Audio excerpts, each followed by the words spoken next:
Hi, everyone. My name is Brenna Posey. I'm a NOCD team member who also has OCD experience herself. I've gone through exposure response prevention therapy. And joining me today, I'm super excited, is one of NOCD's own, Tracie. I'll let her introduce herself in a second. But in this episode, we're really excited because we're going to be talking about OCD through the generations and the differences. And obviously, OCD has been OCD through the generations, but access to care, awareness, the role of social media, there's been a lot of changes. So we're super excited to talk about that and just open the conversation. But Tracie, you want to introduce yourself? Yes. Hi, I'm Tracie Ibrahim, and I am a therapist at NOCD. I'm also the Chief Compliance Officer of NOCD, and I also have a really long history of lived experience with OCD.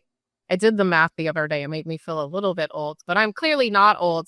But I've had OCD that I'm aware of for 44 years, and I also received exposure response prevention therapy and am living a much better life now since I have found treatment as well. Love it. So important. And, I think this episode should be really helpful for people to just recognize the differences and changes. And, hopefully we can just bring more awareness to the fact that obviously OCD has been OCD, but there have been significant improvements with OCD and, with everything about it. But obviously there still needs to be some work. So super excited to just dive in and talk about our experiences.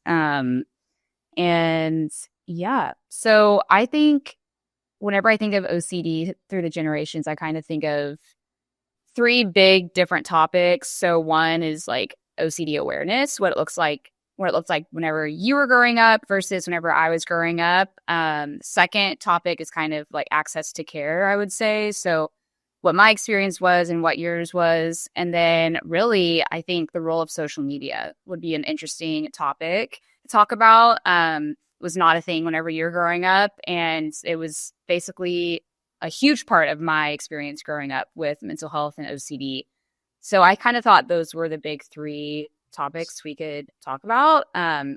First is OCD awareness. Tracie, do you want to just what was it like for you growing up? Did you know what OCD was? Did you know, let's just talk about that. Yeah, absolutely. So what I would say is nobody was really talking about OCD at all outside of what everybody thinks of when it's OCD. So they weren't really thinking about it as, it's a disorder or a problem. It was more just, people wash their hands too much. They don't like germs. Maybe they clean a lot or have things really straight and tidy. Nobody was thinking or talking about it at all. It might be used as an adjective. I'm so OCD because whatever, my backpack looks all, organized or something like that. It was thrown around in my family, which is interesting. My grandmother clearly had undiagnosed OCD, and it was mostly around contamination OCD. And so she was kind of like the poster child of what the only way it was being talked about, if you will. And so I also had contamination OCD. I was unaware about all the other ways OCD showed up. So my entire awareness was, we don't like germs. That's okay. And also, we like our stuff in a certain way. So that's it. That was start to finish everything that I heard or knew about OCD. It certainly wasn't considered a problem or a disorder. Yeah. And what was the conversation around mental health in general? I would go with there was not a conversation about mental health at all in general. Nobody was talking about it. There was not a big emphasis on it being important. I'd even remember in school what types of groups they would bring in to talk to us, whether it was elementary or middle school. What were people coming in to talk to us about? What were the schools feeling were really important? And one of them was dentistry. I will never forget how many people came in Wow. Dentists that came in. As a matter of fact, they handed us these little pink chewy pills that we could take home. And after you brushed, you would chew it so that you could see if you had any marks where you didn't brush your teeth well enough. So, oral care, very high on the list, apparently. Aside from that, no, that's really what stands out to me. And then, much, much later, there was an abstinence focus. Don't have sex, it's dangerous and bad. Those were the two focuses for all children, teens, and yeah, there was nothing else. Not on Yeah. TV, not nowhere that I saw that was promoting mental health. It was actually looked at more in a negative connotation, Hmm. something people would laugh at. They have movies like One Flew Over the Cuckoo's Nest or things like that, that it was like, haha, that's crazy, throwing around the word crazy. Yeah. I can't even imagine what it was like growing up during that time where, like, if you were struggling mentally, you kind of probably felt unsafe to talk about that almost. And you just didn't know what people would say about you. Yeah, exactly. And I actually didn't know that I was struggling with mental health because it was not a topic of awareness. I just assumed that I was me and that life is difficult. I mean, that's pretty much, the end. I remember walking around just feeling depressed. And now in hindsight, knowing that I had a lot of OCD intrusions and compulsions going on and just nowhere to find out that that's what was Yeah. happening. At what point did you recognize that you were struggling with your mental health? Like, if you could look back now and be like, oh, this is whenever it started. Um, Interestingly, I went through so many hard points in life Mm-hmm. and never realized that, even though it was clear, like now I can look back but remember when you were crying all the time? Remember when that never dawned on me that had anything to do with mental health or even the thought of what mental health was. And I have the unique experience that my mom was a mental health therapist. But she also did not bring awareness into our home about mental health. So weird. So people are like, but you had a mom that was a therapist. I'm like, yeah, we never talked about mental health. She wasn't even aware of most mental health things to my knowledge. To this day, she doesn't know much about OCD. So she's retired. So too late. But um, so yeah, there just wasn't information out there. I didn't know what was happening. And then I think where it became evident the first time was I had some situations happen at home that led to me going to therapy. My dad actually is the one who was like, she needs therapy because our family, is having issues. So they thought of it more, mental health Mm-hmm. was family therapy to address family issues. And so we went to some family therapy. They were divorced. It was my dad and stepmom. And the focus was why Tracie doesn't get along with her stepmom.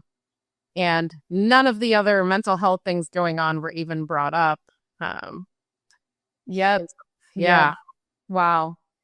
Yeah. I mean, wow. So I was born in 98, and I feel like from the time that I was born to now, there's been an absolute huge shift of just the conversation of mental health. So it's been really like kind of a whirlwind. I feel like for me that as someone who has struggled pretty severely with mental health, I grew up in Oklahoma, and I feel like there wasn't much conversation about mental health as I was growing up. I felt really lucky looking back at my life because my family was pretty open about mental health. I felt comfortable sharing if I was struggling with my parents. So I feel really lucky looking back on that. But I mean, even now, from I would say my first OCD experience, I've always been an anxious child, but my first OCD episode, I would say, I don't know if that's the correct term to call that, but the first time I really experienced OCD was whenever I was probably in elementary school, middle school. And at that point, there was OCD awareness, but it was still at that point kind of like people thought OCD of being clean. And so going to therapy was pretty normal, I would say, but still, even then, my therapist couldn't say that what I was struggling with was OCD looking back. And this was probably like 2010, 2012 time. And I was looking back, I mean, it's pretty obvious I was struggling with OCD. I had very taboo, intrusive thoughts. I couldn't control it. I was doing mental compulsions. It took over my life. I was debilitated. And it was interesting at that time how they couldn't see it. And I think it was because at the time of just what OCD was thought to be, you know. Luckily, I feel like from then until through now, it's changed a lot even. And so I feel really lucky in that, that I was able to get the treatment I needed and someone was able to be like, oh, you have OCD, you know, and it only took I mean, it's a long time, but compared to you or compared to a lot of people, I think it took me like 10 years, 8 to 10 years for someone to be like, okay, this is OCD. But I know it took a lot longer for you. It really did. When it became obvious to my family that I had what they would have finally considered a mental health issue, I was 10 and had some really significantly traumatic things happen one day. And I was just crying. And at this point, again, I had been having OCD intrusion since I was 4. I'm a Gen Xer. Just nobody was really talking about it. I didn't know I was struggling. I was crying. I knew I was crying because I was sad. I didn't know that I had intrusive thoughts. Also, I just knew that I didn't like germs, which made me assume that I had OCD. And I assumed that because my grandmother seemed like she had OCD. And again, it was about germs. So on one fine day when I was 10, they brought me in to a psychiatric hospital for an evaluation because I wouldn't stop crying. And I was really just escalated in terms of emotion. And they assessed me and they asked me questions about self-harm, which I had never done. I had never considered anything like that. But that's the day that my suicidal OCD started. It was from that question. I actually clear as day, remember my brain just snapping like, what do you mean in my life? Who does that? Wait a minute. I thought that was like a TV thing, like really, you know, that's an extreme situation. But then I kept thinking about it and then, you know, and then they hospitalized me, which started a very long history of not assessing me properly, not asking me the right questions. And so, yeah, I did from 10 until I was 18 and a half. I was mostly hospitalized the majority of a 10-year period. Hundreds of people missed the OCD clear as day. I mean, I wish I could go back and you know, and stand next to these people and go, ask if I want to do it. Ask if it distresses me. Ask if I have intrusive doubt. You're not asking me the right questions and you keep doing the wrong things and you're making it worse. But obviously I can't go back in time. Wow. So you would say like hundreds of people missed the OCD diagnosis for you. They all missed it. And interestingly, I always told them when you'd go in and they'd say like, oh, like, what do you struggle with? And I would say at this point, I knew I had depression. I'd say depression. And then as like an afterthought, you know, I have OCD because I don't like germs. They didn't even write it down because it seemed irrelevant. Nobody likes germs. Yeah, she has depression. And she's suicidal and she's all these things. And, you know, which wasn't true. But I didn't actually find exposure response prevention treatment until I was 30 years old. Wow. And was already a therapist, actually. Even in becoming a therapist and learning about OCD, they did not train. And this is true of most therapists. Most providers out there are not getting proper OCD training to recognize what it is, let alone to do the correct treatment. So, yeah, I had to go find out on my own. Wow. Yeah. Wow. That's crazy. Just what has changed since then, And even with my experience, mine was better in the sense that my second or third therapist was able to be like, okay, and I found NOCD actually through social media, which we'll talk about, but whenever I was struggling in my early 20s. But I was at that point, someone was able to be like, you have OCD. I can't imagine whenever, like, your experience where it took so many tries and for you to actually be the one to find it and the right care. I mean, wow. It was pretty nuts, honestly. And there was so much damage done by that time Mm-hmm. because I'm locked up. I'm in a seclusion room on suicide precautions, homicide precautions, all these precautions for things I had not done. I just hadn't been assessed as somebody who has harm OCD. Right. And so all the years of driving home, these are true. This is real. You're dangerous. You're going to do these things. It took a minute, honestly, to reassess my entire life from 4 when I remember my OCD starting to 30 when I actually found out what OCD is other things too.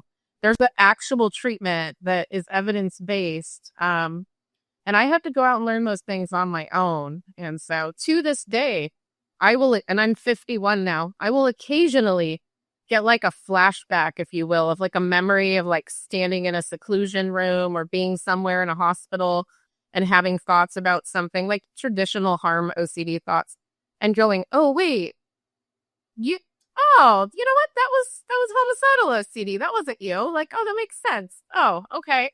Reprocessing how you even processed who you are as a person, what your life means, what it doesn't mean, what you are and are not all about. So that's what drives me to be so passionate about it, especially the taboo themes these days.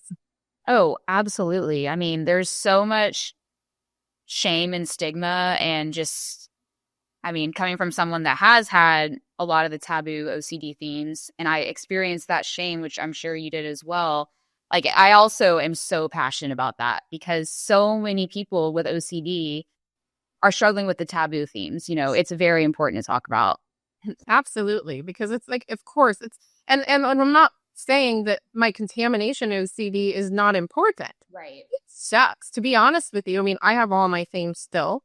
They're just well controlled, and my worst theme is contamination OCD. So, I always want people to know it's not like, oh, you're not struggling. We're all struggling because OCD is just OCD. Right. But I feel like since the beginning of time, when people even knew what OCD was, they have always known about contamination, maybe checking, maybe, but the other things just feel so heavy, and can carry some shame and a lot of confusion. So yeah, absolutely. And now I can just laugh about all of the Right. things that happen for me, because humor helps make something that sounds so serious feel less serious.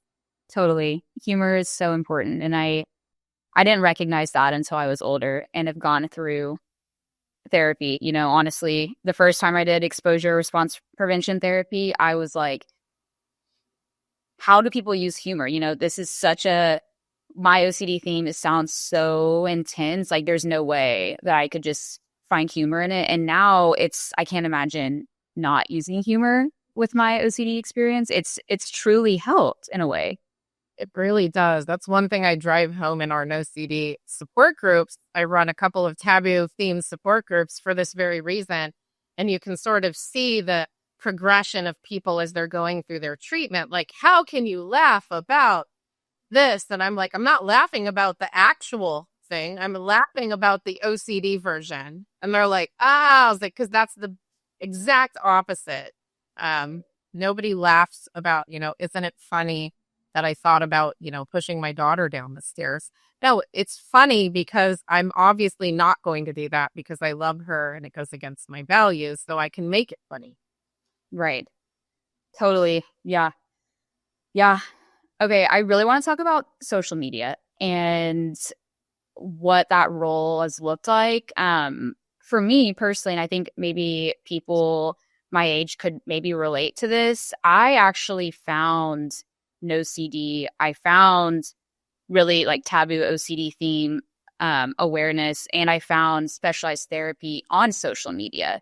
And like that was my first, you know, time understanding it, which was crazy looking back. But I found OCD whenever I was really struggling with OCD in my early 20s. I like 19, 20. And at that point, I'd been in therapy a few different times. My therapist didn't ever diagnose me with OCD, but I was on social media in college and found an OCD post somehow about talking about just like OCD. And I think it was probably a taboo theme. There's bringing awareness to it. And I was like, that's what I have, you know, like this is what I'm struggling with. I don't know how people weren't able to recognize that in me, but I just did it myself through social media. And that's how I found exposure response prevention therapy and just NOCD therapy in general. And was able to quickly get access to care because of that awareness through social media. And I've just seen, yes, while social media, there's so many negatives about it. Trust me, like I have experienced the negatives about social media. But when I look back in my life, I'm like, man, if that post wasn't a thing, I don't know where I would be right now. Like, I don't know. I don't know. Who knows how long it would have taken me to get access to care if I didn't see that social media post. And I'd love to hear from your perspective, you know, what one you think about social media. You're a therapist and there's so much like chatter about that online and what that looks like. And two, has it helped you as someone with OCD? I just love to hear your thoughts. And, you know, you grew up in a time where there's no social media. Now there is. Like, would just love to hear your thoughts on that.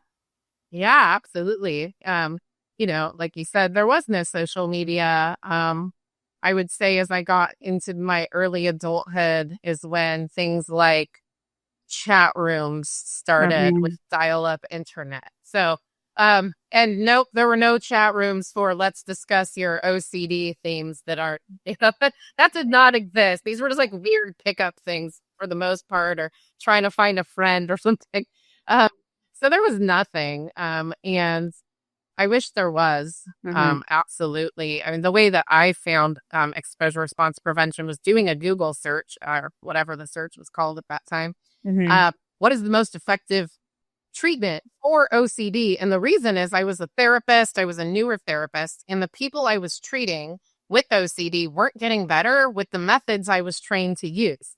I had given up on, like, I still at this point just thought I had contamination OCD, so I wasn't really that concerned about it. In terms of deeper problems, I just assumed all the taboo things going on were real still. And so then I went out and found exposure response prevention, started learning about it, and then was like, oh my gosh, what are these themes? Oh, this is me. This is me. Where do you find this stuff? And there was nowhere to find it. There just wasn't anywhere to find it. There was the internet. There was an amount of things you could find, but it was pretty limited. And so, I mean, now what do I think about social media? I love that it's there. I love that people have access to good things. I cringe at how many things are not good that they access that say this is evidence-based, or say this is how you solve it, or, you know, maybe if you drink enough celery juice, you won't have OCD. All of these sort of things that unfortunately cause further suffering for people. If anything, that's the downfall, is that people with OCD tend to research, and when they research, they find both good things and things that are harmful. And for me, that's it just feels sad, and just makes me want to keep posting more and more, you know, on my taboo Tracie, just like, here, these are facts. These are facts. I hope you find these facts, because it's just really easy to find things that are not factual and do more harm. Right. I think something that I've seen on social media that I know just is not true is people saying, like, here's your quick fix to OCD. Oh, yeah. And I think as someone that has gone through OCD, you have to, like how debilitating it is and how you just want to feel better immediately. And you're going to find something if you don't have the proper knowledge of OCD. If you see something that's like, oh, this will help your OCD in a day, that seems really enticing when you don't know. And it's just not like OCD is not a quick fix. So that's something that I've seen that's been like, Yeah, it's a lifetime. I always say it's a lifetime journey. I'm on the journey. The journey Yeah. can be bumpy. Eventually, it's less bumpy. I'm on a pretty smooth part of my journey. I don't get tripped up anymore 99% of the time. I know, all because I use ERP. But yeah, a lot of people are losing a lot of money, time, a lot of mental health, because they're following these things. Oh, come to my expensive weekend workshop where you will be done by Sunday. Your OCD will be gone. And people believe it because sometimes these are therapists. Sometimes these are people saying that they are research based. Sometimes it's people who, all kinds of things. We'll just say that. And it's sad. This is a journey. We're on a journey. We don't arrive and then finish. And it can be a beautiful life using the tools. Yeah. You can have a beautiful and full life despite having OCD. And I know for me, I'm going to have OCD forever. And that's I've come to terms with that because guess what? I'm the one that's in charge of my life. And it used to not be that. It used to be OCD was dictating everything.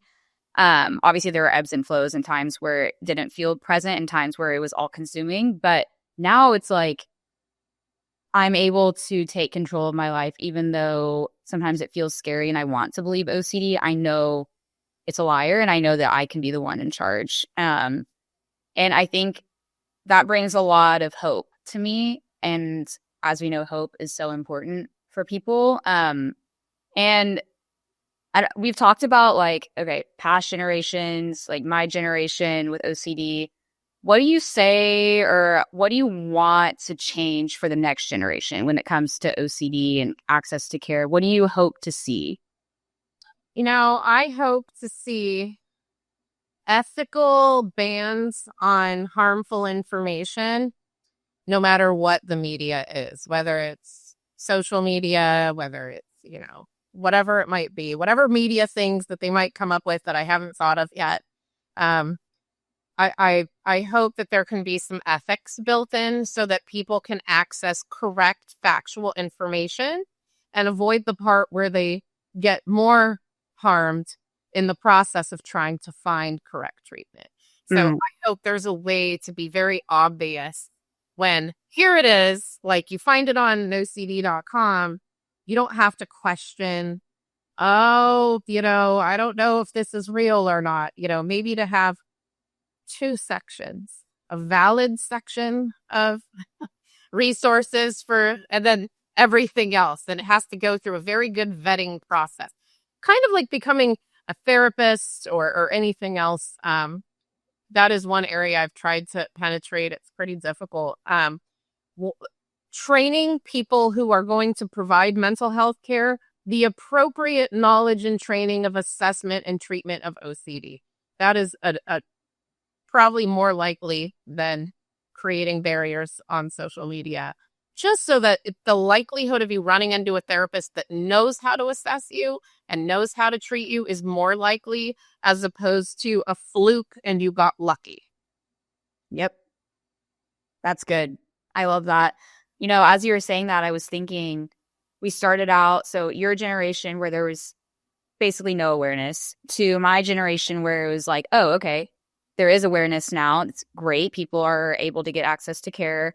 And now it's almost there's too much information out there to where it can be harmful. And which obviously there is great information out there still. That's awesome. We want the right people doing that and evidence-based treatment to be promoted in that way so people can understand what it is and hopefully be able to access it. But there are the negative sides of it. And so I think it's important to talk about just going forward what that can look like. But yeah, that's really interesting. Absolutely. Yeah, I can think about the more things that come up through technology, the more ways people with OCD compulse with it. Chat GPT is one of them. People are like, well, I went home and I had an entire conversation about it, and it appears this is the best course of action. And I'm like, Chat GPT is not a trained professional. What are you talking about? Yes. Yes. Goodness gracious.